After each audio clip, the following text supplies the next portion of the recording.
এটা লাইড়িপুর সার্বজনীন হরি মন্দিরে ওঠার পথ। মন্দিরের দিকে যাচ্ছি বন্ধুরা। দেখুন, এটা হচ্ছে লাইড়িপুর সার্বজনীন হরি মন্দির। এইখানে বিশাল জাঁকজমকের সহিত এই পুজো হয়। এইটা হচ্ছে মন্দিরের সামনের অংশ। এইটা ঘন্টা বাজিয়ে মাঠে মন্দিরের দেবতাকে আরাধনা করে সন্ধ্যাবেলা সন্ধ্যা আরতি হয়। তো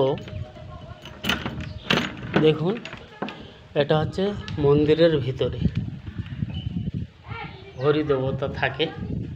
হরি ঠাকুর এখানে অবস্থান করে এই মন্দিরে।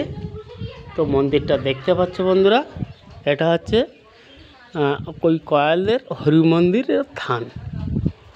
বহু বছর আগে, এখান থেকে বহু বছর আগে এই থানটা স্থাপন করা হয়। তো মন্দিরের চারিধার বন্ধুরা একবার দেখতে পাচ্ছ বাড়ি ঘরদোর বিলাং জমি পড়ে আছে। তো এই মন্দিরটা যখন প্রথম স্থাপন হয় তার একটা কারণ ছিল। কারণটা বলি বন্ধু, এটা সে সময়ে তোমার প্রায় এরকম আশ্বিন মাস থেকে জ্যৈষ্ঠ মাস পর্যন্ত কোনো বর্ষা হয় না। সাথে সাথে গ্রামে কলেরায় শুরু হলো। এইসব দেখে সবাই গ্রামের মানুষ একত্রিত হয়ে ভাবলো যে আমরা হরি ঠাকুরকে সাধনা করি। তো করে ওনার মন্দির মানে থান স্থাপন করে পূজা করব। তো সময়টা তখন প্রায় জ্যৈষ্ঠ মাসের শেষ লগ্নে বৌদ্ধ পূর্ণিমায় এই মন্দিরে ঠাকুর জাগ্রত হয় এবং পূজা আরাধনা হয়।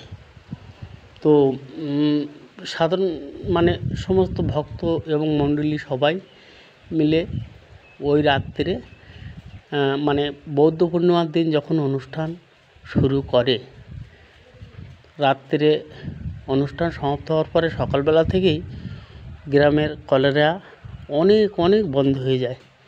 এমনকি এই হরিনাম বিলাতে গিয়ে রাস্তায় যারা গান গাইতো, লাইট থাকতো, হ্যাচাক লাইট, তখন তো কারেন্ট ছিল না, সোলারও ছিল না। সবাই ঠাকুরের নাম ধরে যাচ্ছে, গ্রাম ঘুরে আসবে। অনেকটা পথ যাওয়ার পরে সেখানের কোনো মানুষ বসতি স্থাপন করে না।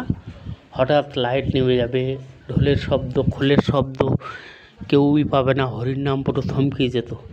এইরকম পরবাহে সে সময় গ্রামের মধ্যে চলছে কলেরা, বিরাট ঘটনা। মানুষের আতঙ্কে মানুষ থাকতো।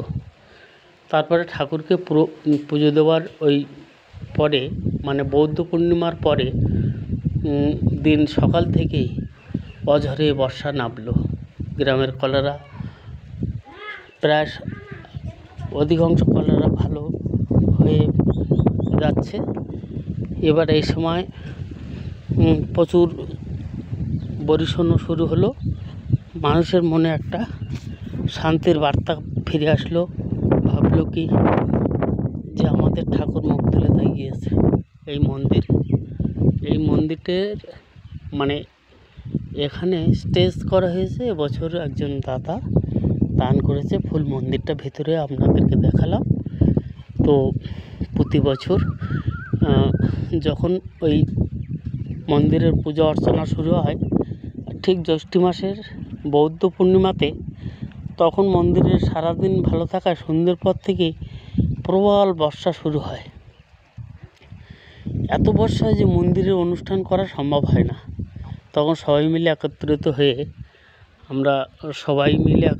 হয়ে একটা দিন নির্ধারণ করলাম যে চৈত্রের দোল পূর্ণিমার দিন আমাদের অনুষ্ঠান হবে আগিয়ে আনার জন্য। এই তর্ক বিতর্ক নিয়ে যিনি পুরোহিত তিনিও ওনার কাছে আমরা সবাই আবেদন রাখলাম। উনি বলল আমাকে যে রঞ্জিত, কতটুকু সাফল্য হবে ঈশ্বর জানে, তবে এটা সম্ভব হয় না, তবু কি বলছো তোমরা বলো। আমি তখন বললাম, বাবা, মন্দিরের মানে যে ঠাকুর থাকে, যে ঠাকুরই হোক না কেন, যেখানেই নিয়ে তাকে স্থাপন করে তাকে পুজো অর্চনা করায়, সেখানেই ঠাকুর সেটা মেনে নেয়। অর্থাৎ আমাদের কোনো বিরোধ হবে না। বর্ষার জন্য সাধারণ মানুষেরকে আমরা আমাদের মন্দিরের এই অনুষ্ঠান দেখাতে পারিনি, অর্থাৎ অনুষ্ঠানটা পিছিয়ে ফাল্গুন মাসে করা হোক, ফাল্গুনের দোল পূর্ণিমার দিন হোক। সেইভাবেই আজ কয়েক বছর ধরেই ফাল্গুনের দোল পূর্ণিমায় এই পুজো হয় এবং সবাই বহু দূর থেকে এসে ঠাকুরের আরাধনা করে, মানত করে। বিশেষত কলকাতা থেকে আমার একটা বন্ধু আসে,